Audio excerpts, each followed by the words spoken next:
Hello everyone. तो आज हम हमने लास्ट क्लास में जो पढ़ा था उसको कंटिन्यू करेंगे। हम पढ़ रहे थे मैटर इन आवर सराउंडिंग, ठीक है। तो हम उसको कंटिन्यू करते हैं। तो लास्ट क्लास में हमने पढ़ा था कि मैटर क्या होता है, ठीक है। तो मैटर वो होता है कि matter that occupy space and has mass and is felt by our senses. मतलब कि जिसका एक पर्टिकुलर मास हो जो स्पेस को ऑक्यूपाई करे और जिसको हम अपनी सेंसेस से हम देख सकते हैं, ठीक है। फिर हमने उसकी 4 कैरेक्टरिस्टिक्स पढ़ी थी, ठीक है। तो फर्स्ट कैरेक्टरिस्टिक्स ये की कि matters are made up of particles, ठीक है। तो मैटर क्या होता है, मैटर किससे बना होता है, छोटे छोटे पार्टिकल्स से मिलकर बना होता है। सेकेंड कैरेक्टरिस्टिक्स हमने ये पढ़ी थी कि matters have space in between them, कि पार्टिकल्स होते हैं वो उनके बीच में आपस में एक पर्टिकुलर टाइप का स्पेस होता है, ठीक है। और थर्ड हमने पढ़ी थी कि matter are continuously in motion, ठीक है, कि उनके बीच में वो पर्टिकुलर मोशन होता है, ठीक है, वो कंटिन्यूसली मूव करते रहते हैं, ठीक है। एंड लास्ट में कैरेक्टरिस्टिक पढ़ी थी कि they are held by a force of attraction, कि उनके बीच में एक फोर्स ऑफ अट्रैक्शन होता है पार्टिकल्स की बीच में जो एक मैटर को बनाते हैं, ठीक है। तो उसको हम अगर फर्दर पढ़ते जाते हैं तो हम देखेंगे कि स्टेट्स ऑफ मैटर, ठीक है। स्टेट्स ऑफ मैटर का मतलब है कि मैटर्स कितने टाइप का होता है, ठीक है। तो मैटर 3 स्टेट्स में होता है, like solid, liquid and gas, ठीक है। तो अब ये जो सॉलिड, लिक्विड एंड गैस है वो क्यों, अब ये 3 स्टेट्स में ऐसा क्यों आया, ठीक है। क्यों, क्योंकि arise due to variation in characteristics of particle of matter. मतलब क्या है कि पार्टिकल ऑफ मैटर में जो उनकी कैरेक्टरिस्टिक्स थी ना उनके बीच में वेरिएशन, मतलब या तो टाइनी पार्टिकल्स के बीच में कोई वेरिएशन आ गई, या स्पेस के बीच में कोई वेरिएशन आ गई, फोर्स ऑफ अट्रैक्शन के बीच में कोई वेरिएशन आ गई, या उनकी मूवमेंट के बीच में कोई वेरिएशन आ गई, जिसकी वजह से हमारे पास 3 states I, solid, liquid and gas, ठीक है। तो मतलब और ये किस किस के बेसिस है, ठीक है, पार्टिकल्स की अरेंजमेंट, ठीक है, वो किस किस अरेंजमेंट में है, ठीक है। जैसे कि देख सकते हैं कि सॉलिड होता है, ठीक है, उसमें जो पार्टिकल्स होते हैं वो क्लोजली बाउंडेड होते हैं, या मतलब कि आपस में एक साथ बिल्कुल चिपके हुए होते हैं, ठीक है। दैट इज सॉलिड स्टेट, कि बिल्कुल भी उनके बीच में कोई भी वैकेंट स्पेस होता है, ठीक है, वो बहुत कम होता है, ठीक है। Second is energy of particles, कि पार्टिकल्स की एनर्जी क्या होती है, ठीक है। एनर्जी के बेसिस पे हम देखेंगे कि जैसे क्या होता है कि गैसेस के पार्टिकल्स होते हैं, ठीक है, उनकी एनर्जी ज़्यादा होती है, या हम उसको हीट कर रहे हैं। अब जैसे क्या होता है कि सॉलिड होता है, ठीक है, सॉलिड को गर्म करने जाओगे वो इतनी जल्दी हीट नहीं होगा इन कंपेरिजन टू लिक्विड, ठीक है। लिक्विड को आप गर्म करोगे तो जल्दी गर्म हो जाएगा, ठीक है। तो पार्टिकल्स की एनर्जी के बेसिस पे हमने मैटर को क्लासीफाई करा है, और उनके बीच में जो डिस्टेंस है गैसियस, जैसे गैसियस के बीच में बहुत ज़्यादा डिस्टेंस होता है, ठीक है, ये गैसियस, ठीक है। तो इस बेसिस पे हम मैटर को क्लासीफाई करते हैं। तो सबसे फर्स्ट स्टेट आती है सॉलिड स्टेट, ठीक है। सॉलिड स्टेट का नाम है solid state is which have definite shape, ठीक है, distinct boundaries and fixed volume, ठीक है। इसका मतलब क्या है कि जिसकी डेफिनेट शेप हो, ठीक है, प्रॉपर अच्छे से उसकी बाउंड्रीज हमें उसकी अच्छे से लेबल्ड हो या विजिबल हो, एंड जिसकी फिक्स्ड वॉल्यूम हो, ठीक है, एक पर्टिकुलर जगह पर ही हो। जैसे ये एग्जांपल, ये बोर्ड है, this is a example of solid, ठीक है। इसकी एक डेफिनेट शेप है, ठीक है, इसकी डिस्टिंक्ट बाउंड्रीज है, ठीक है, और एक इसकी फिक्स्ड वॉल्यूम है कि हाँ भाई ये इतनी ही जगह में आएगा, तो दैट इज सॉलिड स्टेट, ठीक है। अब सेकेंड चीज ये है कि इट मेंटेन इट्स शेप, ठीक है। सॉलिड की प्रॉपर्टी क्या होती है कि अपनी शेप को मेंटेन रखता है, ठीक है, अपनी शेप में कोई भी चेंजेस नहीं आने देता, चाहे हम इस पर कोई भी एक्सटर्नल फोर्स लिया है, ठीक है, तब भी अपनी शेप को मेंटेन रखता है एक लिमिट तक, ठीक है। अगर हम ज़्यादा में इसको एक्सेस में अगर हम इसको फोर्स प्रोवाइड करेंगे तो इसकी शेप में वेरिएबल आएगा, अदरवाइज ये अपनी शेप को बिल्कुल अच्छे से मेंटेन रखेगा, ठीक है। जैसे एनसीईआरटी में एग्जांपल है कि आप एक पेन ले लीजिए, एक बुक ले लीजिए और एक स्केच पेन ले लीजिए, ठीक है। जब आप उसको एक पेपर पे ड्रॉ करने जाएंगे, ठीक है, तो आप एज इट इज उसको ड्रॉ कर पाएंगे। क्यों, ऐसा क्यों हुआ, क्योंकि उनकी एक फिक्स्ड शेप है, ठीक है। आपने इसको ऐसे रखा, आप उसको ऐसे ड्रॉ करने लगे, ठीक है, इसकी एक फिक्स्ड शेप है जिसकी वजह से आप उसको इजीली ड्रॉ कर पाए, ठीक है। इसके प्रॉपर अच्छे से एक डिस्टिंक्ट बाउंड्रीज है, इसकी एक फिक्स्ड वॉल्यूम है, ठीक है, दैट इज सॉलिड स्टेट, ठीक है। इसके बाद अगर हम देखें, ठीक है, इनके बीच में क्या होता है कि fixed mass, fixed volume and fixed shape, ठीक है। इसके बाद अगर हम एक एग्जांपल ले लें कि आप एक रबर बैंड ले लीजिए,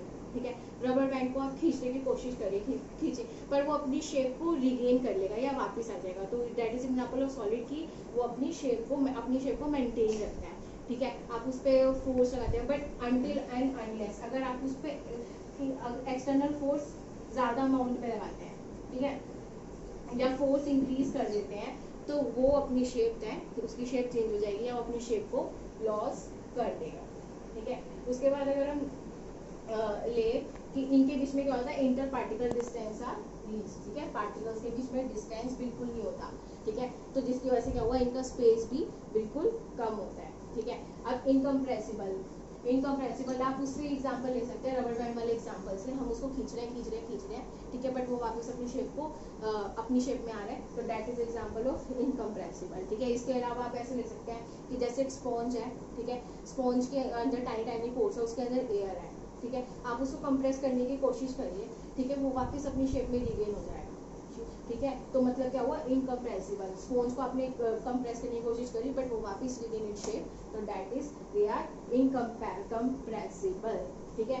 high density and do not diffuse, diffuse हमने लास्ट क्लास में भी पढ़ चुके हैं, डिफ्यूज मतलब होता है पार्टिकल्स का एक दूसरे के साथ मिलना, ठीक है, एक दूसरे के साथ मिलना इज डिफ्यूजन, ठीक है, तो मतलब क्या होता है कि इनकी डिफ्यूजन नहीं होती, इनकी डिफ्यूजन क्यों नहीं होती, क्योंकि पार्टिकल्स के बीच में इतना कम स्पेस होता है कि इनके पास जगह ही नहीं होती कि दूसरे पार्टिकल्स के साथ जाकर मिल जाए, ठीक है, तो इस वजह से इनकी कोई भी डिफ्यूजन पावर नहीं होती, ठीक है। और नेक्स्ट इज इनकी डेंसिटी हाई होती है, डेंसिटी मतलब क्या होता है, मास पर यूनिट वॉल्यूम, ठीक है, तो मतलब कि एक वॉल्यूम का कितना ज़्यादा मास है, ठीक है, तो ऑब्वियस सी बात है कि जिसकी कोई डिफ्यूजन पावर ही नहीं है, ठीक है, तो उसकी डेफिनेट शेप है, बाउंड्री है, ठीक है, फिक्स्ड वॉल्यूम है, ठीक है, तो उसकी डेंसिटी तो अपने आप ही हाई होनी थी ना, तो that is they have high density and do not diffuse, ठीक है। इनके बीच में inter particle forces of attraction are strongest, ठीक है, जो inter particle force of attraction है इनका स्ट्रॉन्ग होता है, ठीक है, ऑब्वियस ही बात है कि इनके बीच में स्पेस ही नहीं है, वैकेंट स्पेस ही नहीं है, दैट इज नेग्लिजिबल, ठीक है, स्पेस ही नहीं है, तो फिर उनका ऑब्वियसली फोर्स ऑफ अट्रैक्शन कोई भी चीज़ पास पास खड़े करते, जैसे डांस वाले हमने एग्जांपल से लिया था कि अगर हम एक जो ग्रुप था वो बिल्कुल टाइटली होल्डेड था रिस्ट से, ठीक है, तो जिसकी वजह से क्या हुआ था, वेस्ट की साइड से वो टाइटली होल्डेड था, तो जिसकी वजह से क्या हुआ कि अगर कोई दूसरा चिल्ड्रन भी आके उस ग्रुप को तोड़ने की कोशिश कर रहा है, वो ग्रुप नहीं टूटता, क्यों, क्योंकि उनका जो फोर्स ऑफ अट्रैक्शन था बहुत ही ज़्यादा स्ट्रॉन्ग था, ठीक है, तो इस वजह से क्योंकि उनके पास स्पेस ही नहीं है, तो that is why inter particle forces of attraction इनके बहुत ही ज़्यादा स्ट्रॉन्ग होते हैं, ठीक है।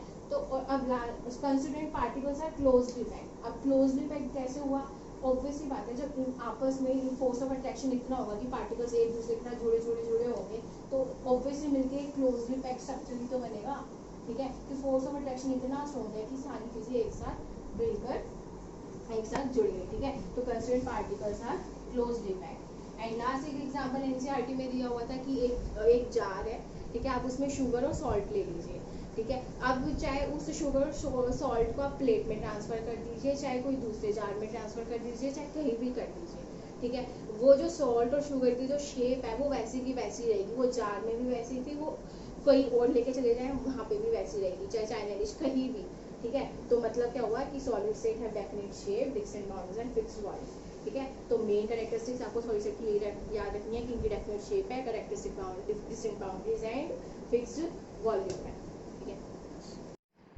तो अब next state is liquid state, ठीक है, तो लिक्विड स्टेट का क्या होता है, not fixed shape but fixed volume and mass, इसका मतलब ये कि लिक्विड की ना कोई भी डेफिनेट शेप नहीं होती, जैसे सॉलिड की डेफिनेट शेप होती है, बट इसका मास एंड वॉल्यूम से फिक्स्ड रहता है कि जितना उतना ही रहेगा। इस एग्जांपल हम ऐसे ले सकते हैं कि जैसे आप कोई भी वाटर ले लीजिए, कुकिंग ऑयल ले लीजिए, मिल्क या जूस कुछ भी ले लीजिए, ठीक है, आप उसको किसी भी, अगर मिल्क को आप फ्राई पैन में भी रख सकते हैं, मिल्क को आप ग्लास में भी रख सकते हैं, किसी भी चीज़ में रख सकते हैं, पर हम जितनी क्वांटिटी हम फ्राई पैन में डालेंगे उतनी क्वांटिटी उसकी ग्लास में रहेगी, ठीक है, मतलब क्या हुआ, इससे क्या चला कि उसकी शेप तो चेंज होगी, फ्राई पैन में उसकी शेप अलग थी बट उसकी ग्लास में शेप चेंज हो गई, ठीक है, तो क्या पता चला कि उसकी फिक्स्ड वॉल्यूम सेम रही और उसका मास सेम रहा, ठीक है। एनसीईआरटी में ऐसे एक एग्जांपल है कि जैसे आप फ्लोर पे पानी गिर दो, ठीक है, फ्लोर पे पानी गिर दिया तो 100 ml बीकर में पानी लिया, उसको फ्लोर पे गिर दिया, ठीक है, तो 100 ml बीकर में जो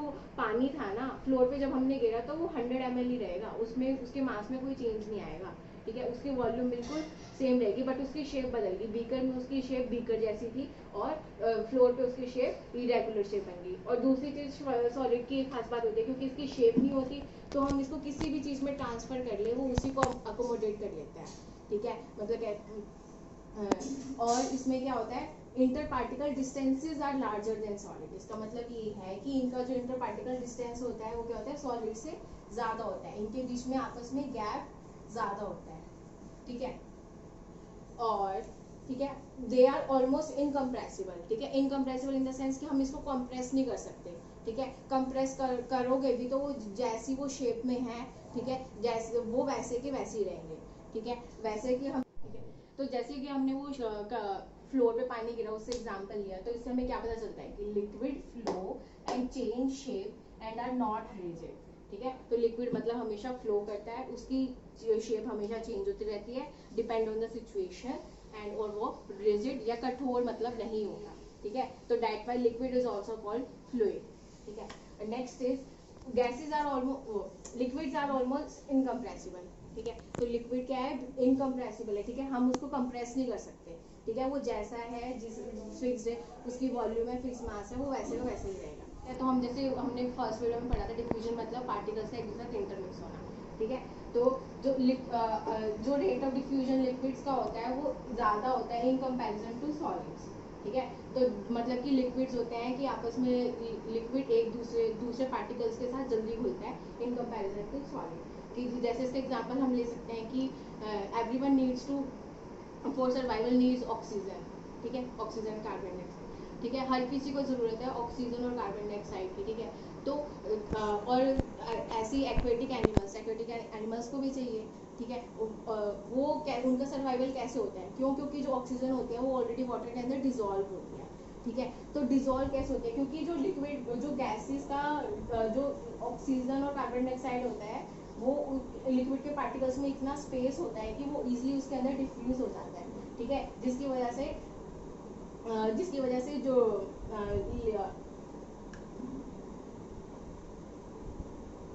जिसकी वजह से ऑक्सीजन और कार्बन डाइऑक्साइड इजीली अवेलेबल हो जाती है एक्वेटिक एनिमल्स को, ठीक है। तो next point is density is lower than solids and can diffuse, ठीक है। तो डेंसिटी ऑब्वियसली बात है, लिक्विड की डेंसिटी लो होती है क्योंकि density is mass per unit volume हम पढ़ चुके हैं, ठीक है। तो इसकी लिक्विड की जो डेंसिटी होती है वो कम होती है, ठीक है, और वो इजीली डिफ्यूज कर सकते हैं, हमने ये पहले पढ़ लिया, इनका रेट ऑफ डिफ्यूजन हाई होता है, ठीक है। Inter particle force of attraction are weaker than solids, ठीक है। लिक्विड स्टेट्स का जो inter particle force of attraction होता है वो वीक होता है in comparison to solid state. क्यों, क्योंकि उनके बीच में डिस्टेंस इतना, पार्टिकल्स के बीच में इतना ज़्यादा डिस्टेंस होता है कि जो फोर्स ऑफ अट्रैक्शन होता है वो वैसे ही कम हो सकता है। जैसे डांस वाले एग्जाम्पल से जो हैंड्स ग्रुप ने हैंड होल्ड करा हुआ था या जो फिंगर वाले ग्रुप ने हैंड होल्ड करा हुआ था, तो उस पर कोई भी चिल्ड्रन आएगा तो उसको अगर उस ग्रुप को ब्रेक करना चाहेगा तो वो ईजिली हो जाएगा, ठीक है, क्योंकि उनके बीच में क्या था, डिस्टेंस ज़्यादा था, हैंड्स के बीच में डिस्टेंस ज़्यादा था। तो that's why inter particle force of attraction हमेशा लिक्विड का कम होता है क्योंकि उनके बीच में डिस्टेंस वैसे ही कम होता है, ठीक है। तो constraint particles are less closely packed, ठीक है, इसके पार्टिकल्स क्लोजली पैक्ड तो होंगे पर वो लेस होंगे इन कंपैरिजन टू सॉलिड, ठीक है। सॉलिड में बिल्कुल टाइटली बाउंडेड थे बट लिक्विड में क्या होगा, इनके बीच में डिस्टेंस की वजह से इनके जो कंस्ट्रेंट पार्टिकल्स होंगे वो लेस पैक्ड होंगे, ठीक है। नेक्स्ट टॉपिक इज गैसेस, ठीक है। तो गैसेस की सबसे खास बात ये होती है कि इन पार्टिकल्स के बीच में डिस्टेंस बहुत ज़्यादा होता है, तो एक पार्टिकल दूसरे पार्टिकल से बहुत ज़्यादा डिस्टेंस से दूरी पे होता है, ठीक है। They neither have fixed shape and not fixed volume, ठीक है। तो गैसेस की कोई भी फिक्स्ड शेप नहीं होती, ठीक है, हम उसको किसी भी शेप में नहीं ला सकते या हम उसकी कोई भी फिक्स्ड वॉल्यूम नहीं हो सकती। आप लोगों ने भी देखा होगा कि जो एक बैलून सैलर होता है वो एक गैस ऑफ सिलेंडर से कितने सारे बैलून्स को फिल कर देता है, ठीक है। क्यों, और फिर वो क्या कहते हैं, क्यों, क्योंकि उसकी फिक्स्ड शेप नहीं है, ना कोई उसकी फिक्स वॉल्यूम है, ठीक है। इसके अलावा जैसे अब एनसीईआरटी में एक एग्जांपल है, आप 3 सिरिंज लीजिए, ठीक है, उसकी ऊपर की जो पिस्टन होगी उसको रिमूव कर दो, ठीक है। एक सिरिंज को आप जस्ट एयर में रख दो, ठीक है, दूसरी सिरिंज में वाटर, ठीक है, थर्ड सिरिंज में आप चॉक पाउडर रख दो, ठीक है। फिर थोड़ी देर के लिए तो अब आप तीनों को कंप्रेस करो, ठीक है। तो आप देखोगे कि जो वाटर वाला होगा वो थोड़ा मतलब कि गैसेस वाला को जल्दी कंप्रेस हो जाएगा in comparison to water and chalk, ठीक है। तो मतलब ये होता है कि that is why highly compressible, ठीक है। आप इसको किसी भी शेप में अकोमोडेट करना चाहोगे वो इजिली अकोमोडेट हो जाता है, ठीक है। अनदर एग्जांपल हाईली कंप्रेसिबल का ये हो सकता है कि जैसे कि आप ये देखते हो एलपीजी गैस या जो कुकिंग में जो कुकिंग के लिए जो सिलेंडर्स में गैस होती है, ठीक है, वो एलपीजी लिक्विफाइड पेट्रोलियम गैस, वो भी क्या होती है हाई, क्यों वो सिलेंडर के अंदर आ पा रही है, क्योंकि वो गैस क्या है, वो गैस क्या हाईली कंप्रेसिबल है, ठीक है। हम उसको जैसे भी कॉम्प्रेस कर रहे हैं बहुत सारी गैस को एक लिमिटेड वॉल्यूम के अंदर हमने उसको अकोमोडेट कर दिया, ठीक है। और ठीक है, इनके बीच में जो पार्टिकल डिस्टेंस होता है वो लार्जेस्ट होता है, ये तो हम पढ़ चुके हैं कि पार्टिकल डिस्टेंस इनके बीच में ये पार्टिकल्स एक दूसरे से बहुत ज़्यादा दूर होते हैं, ठीक है। और density is lease and easily diffusible, ठीक है। इसकी डेंसिटी बहुत कम होती है, ठीक है, क्योंकि इनका कोई वैसे ही कोई मास नहीं होता, तो डेंसिटी तो वैसे ही होता है ना, कोई इसकी वॉल्यूम है, ठीक है। तो डेंसिटी अपने आप ही कम हो जाती है और इजली, और हाँ रेट ऑफ डिफ्यूजन गैसेस का सबसे ज़्यादा होता है, ठीक है। सबसे ज़्यादा गैसेस होते हैं वो इजीली डिफ्यूज हो जाते हैं, ठीक है। नाइट्रोजन ऑक्सीजन है वो हाइड्रोजन के साथ बहुत जल्दी कंबाइन कर जाएगी तभी वो वाटर बना देगी, ठीक है। तो आपस में गैसेस एक दूसरे बहुत जल्दी कंबाइन करते हैं, ठीक है। इनका डिफ्यूजन रेट बहुत हाइगर होता है, तभी तो ऑक्सीजन या कार्बन डाइऑक्साइड होती है वो वाटर के अंदर डिजोल्व होकर एक्वेटिक एनिमल्स के लिए इजीली अवेलेबल हो पाती है, ठीक है। तो particles move freely and freely move करते हैं और उनके बीच में स्पेस बहुत ज़्यादा होता है, ठीक है। और inter particle force of attraction और लीकेज हम पढ़ चुके हैं कि ऑब्वियसली बात है कि अगर डिस्टेंस ज़्यादा होगा तो फोर्स ऑफ अट्रैक्शन ऑटोमेटिकली कम हो जाएगा। तो इनका inter particle force of attraction क्या होता है, वीक होता है, ठीक है। ईजिली पार्टिकल्स होते हैं वो ईजिली इधर उधर कहीं भी मूव कर सकते हैं, ठीक है। High speed of particles in large, ठीक है, इनकी जो पार्टिकल्स की जो स्पीड होती है वो हाई होती है, ठीक है। हाई स्पीड से पता क्या चलता है, इनकी काइनेटिक एनर्जी भी ज़्यादा है, तो जिसकी वजह से इनकी स्पीड बहुत ज़्यादा हो जाती है, ठीक है। और इनके बीच में स्पेस भी ज़्यादा होता है, तो दैट्स वाई इनका जो डिफ्यूजन रेट है वो फास्टर होता है in comparison to liquid and solid, ठीक है। तो they neither have fixed shape nor fixed volume, ठीक है। Main point is this.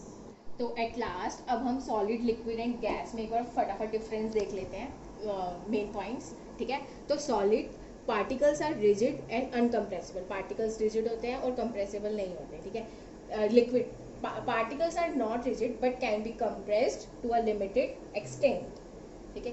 Gases particles are not all rigid and can be compressed easily, हम गैसेस को easily compressed कर सकते हैं, ठीक है। Solid they possesses a definite shape and volume, ठीक है, सॉलिड की शेप भी है वॉल्यूम भी है।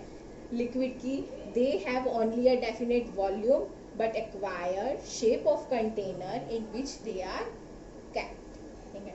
Gases they don't have definite shape और volume. Next point is they don't have the ability to flow, solid, ठीक है। लिक्विड का है कि they can easily flow from higher to lower level, हम लिक्विड को इजिली फ्लो करा सकते हैं। Gases they can flow in all possible direction, कहीं भी ले जाओ हर जगह रहेंगे ये, ठीक है। गैसेस हर जगह है, ठीक है। तो सॉलिड के एग्जांपल्स कैसे हो गए, जैसे सॉल्ट हो गया, शुगर हो गया, चॉक, गोल्ड, सिल्वर, कुछ भी एनीथिंग इज जो आपको टाइटली बाउंड दिख रहा है दैट इज सॉलिड, ठीक है। लिक्विड का जैसे water, alcohol, diesel, petrol, fluid, anything is liquid, ठीक है।